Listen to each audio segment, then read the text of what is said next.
10, 9, 8, 7, 6, 5, 4, 3, 2, 1.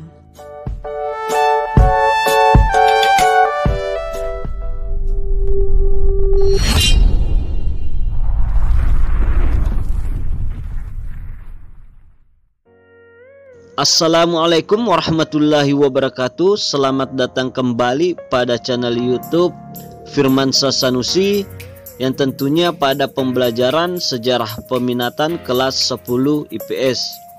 Pada kali ini kita akan melanjutkan pembahasan kita di bab 2, yakni sejarah sebagai ilmu, di mana di materi sebelumnya kita sudah membahas materi tentang sejarah sebagai ilmu, sebagai kisah, sebagai peristiwa, dan sebagai seni.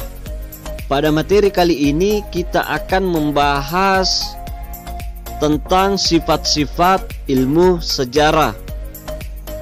Adapun sifat-sifat ilmu sejarah yang akan menjadi pembahasan kita kali ini, di antaranya yang pertama diakronis, yang kedua ideografis, yang ketiga fakta, yang keempat unik, yang kelima atau yang terakhir adalah empiris. Baik, kalian tentunya masih ingat kalau sejarah itu masuk sebagai dalam kategori ilmu ketika dia mempunyai metode, ketika dia punya objek kajian, punya teori, dan tentunya yang bersifat empiris. Nah, baik, langsung saja kita akan membahas sifat-sifat ilmu sejarah itu. Baik, sifat ilmu sejarah sebagai diakronis. Diakronis, secara etimologi diakronis berasal dari bahasa Yunani, dia yang berarti melintasi atau melewati. Sedangkan kronos berarti perjalanan waktu. Diakronis artinya suatu peristiwa yang berhubungan dengan peristiwa sebelumnya. Pengertian diakronis sama dengan kronologi. Melalui konsep ini kita dapat melakukan perbandingan serta melihat tahapan perkembangan sejarah dari masa ke masa, dari masa dulu, sekarang, dan masa depan. Hal itu karena peristiwa-peristiwa yang dialami manusia itu tidak statis, tetapi dinamis, terus berkembang, berubah, dan berkesinambungan. Jadi ada kesatuan yang integral antara masa lalu, masa sekarang, dan masa depan, yaitu melalui hubungan sebab akibat atau kausalitas dan saling mempengaruhi. Adapun ciri-ciri dari diakronis diantaranya yang pertama mengkaji dengan berlalunya masa, selanjutnya menitik beratkan pengkajian peristiwa pada sejarah, selanjutnya bersifat historis atau komparatif, kemudian bersifat vertikal, selanjutnya terdapat konsep perbandingan, dan yang terakhir cakupan kajian lebih luas. Nah, selanjutnya sifat ilmu sejarah sebagai ideografis. Ideografis artinya menggambarkan atau menceritakan suatu peristiwa yang terjadi pada ruang dan waktu tertentu dengan tujuan mendapatkan pemahaman dan makna dari peristiwa tersebut. Nah, di dalam sejarah itu tidak ada namanya hukum pasti seperti yang ada di ilmu-ilmu alam. Karena itu, yang dimiliki sejarah itu adalah generalisasi yang sifatnya terbatas. Walaupun kelihatannya antara peristiwa satu dengan peristiwa lain itu kelihatannya sama, tetapi ending peristiwanya itu tidak selalu sama. Misalnya, tentang demonstrasi yang hendak menggulingkan pemerintahan. Kalau di sini kondisi demonstrasi lebih dominan daripada pemerintahan, maka pemerintahannya akan bisa digulingkan. Tapi bagaimana ketika pemerintahan itu lebih dominan daripada yang berdemonstrasi? maka yang berdemonstrasi ini justru akan memperkuat pemerintahan yang dianggap tidak demokratis tersebut. Contohnya seperti dalam kasus demonstrasi mahasiswa Tiongkok di lapangan Tiananmen tahun 1989. Hal ini karena perbedaan kekuatan dukungan, latar belakang budaya, dan kekuatan tema yang diusung antara satu tempat dan tempat-tempat yang lain. Jadi walaupun ada kemiripan peristiwa, tapi tidak selalu punya ending yang sama. Dan itulah yang dimaksudkan dengan ideografis. Yang membedakan sejarah dengan ilmu alam, kalau di ilmu alam, kalau batu yang dilempar ke atas mau dilempar dari arah manapun, pasti akan turun ke bawah, akan jatuh karena teori gravitasi atau hukum gravitasi. Atau batu yang diletakkan di atas air, entah itu di Danau Tempe, Danau Toba, atau di Sungai Amazon atau Sungai Nil, pasti batu itu akan tetap tenggelam. Itu kalau di hukum alam. Tapi kalau di sejarah sifatnya tidak seperti itu. Yang ada hanya generalisasi yang terbatas. Yang dimaksud dengan generalisasi di sini yakni adalah perihal membentuk gagasan atau kesimpulan umum dari suatu kejadian. Hal itu juga karena disebabkan sifat unik peristiwa sejarah.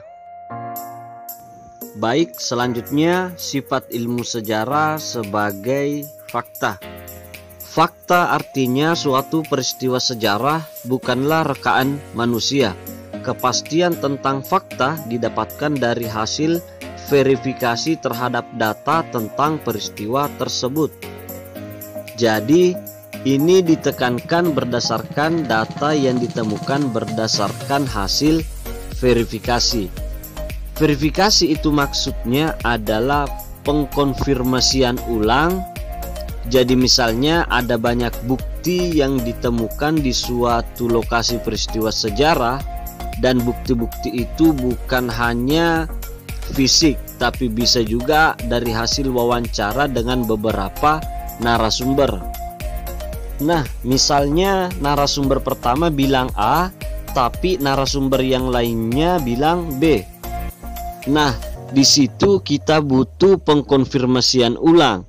Jadi sejarah yang sudah ditulis itu sudah berdasarkan hasil verifikasi, yakni bukan dari hanya satu sumber saja, tapi dari berbagai sumber yang ditemukan selama masa penelitian itu, yang kemudian muncul sebagai sebuah fakta. Jadi sejarah itu adalah fakta karena berdasarkan hasil verifikasi terhadap data tentang peristiwanya. Baik, kemudian selanjutnya sifat ilmu sejarah sebagai unik. Unik yakni peristiwa sejarah hanya dapat terjadi satu kali dan peristiwa tidak lagi sama persis dengan peristiwa tersebut. Jadi, unik ini bersifat enmali karena tidak ada lagi peristiwa yang sama persis di waktu yang sama, di tempat yang sama, atau dengan orang yang sama. Makanya sifat sejarah itu dia bersifat unik atau enmali. Meskipun pada dasarnya sejarah itu berulang, tapi yang berulang itu bukan peristiwanya, tapi yang berulang itu adalah fenomenanya. Baik, kemudian selanjutnya yang terakhir sifat ilmu sejarah sebagai empiris. Ilmu empiris adalah ilmu yang bertitik tolak pada pengalaman indrawi. Objek ilmu empiris terbagi menjadi objek materi dan objek formal. Pendekatan atau metode ilmu empiris dalam menggunakan pendekatan atau metode indukasi adalah sebuah metode yang digunakan yang mencoba menarik kesimpulan dari penalaran yang bersifat khusus untuk sampai pada penalaran yang sifatnya umum. Masalah yang akan diteliti adalah masalah yang bersifat empiris. Bukti empiris adalah suatu sumber pengetahuan yang diperoleh dari observasi atau percobaan. Semua konsep yang tercakup dalam penelitian harus terhubung secara operasional dalam dunia nyata. Nah, bagaimana dan kenapa masih banyak sejarah yang kontroversial? Nah, kita perlu tahu yang menyebabkan sejarah itu bersifat kontroversial karena ketidaklengkapan data atau ketidaklengkapan bukti-bukti yang ditemukan oleh para peneliti sejarah. Nah, data yang tidak lengkap ini, kalau kita pakai yang namanya sudut pandang, maka ceritanya akan berbeda, tergantung dari sudut pandangnya si penulis sejarah.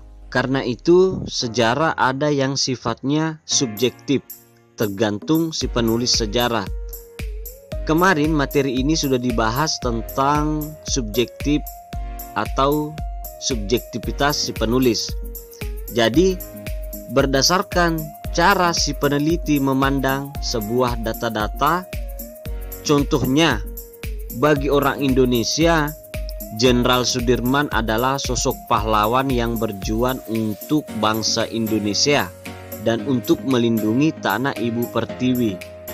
Dan itu dari sudut pandang negara Indonesia, dan datanya memang seperti itu adanya.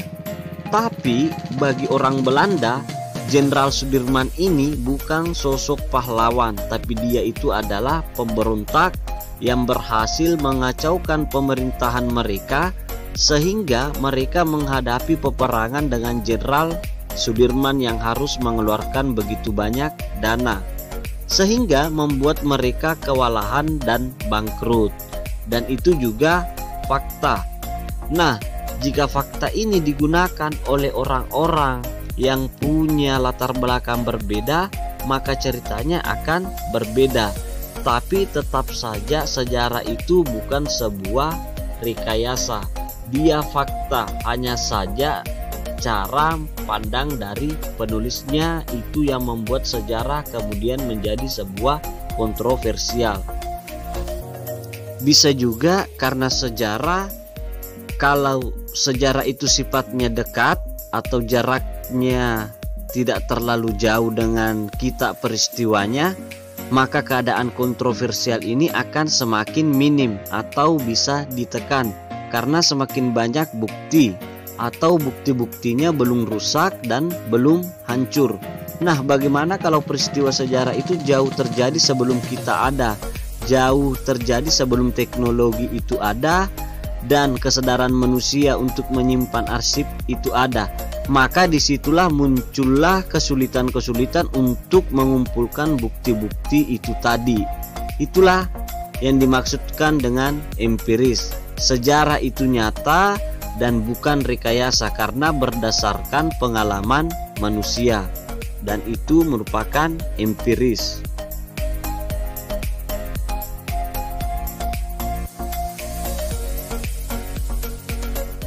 Nah, baik, itulah pembahasan di materi bab 2 terkait dengan sifat-sifat ilmu sejarah.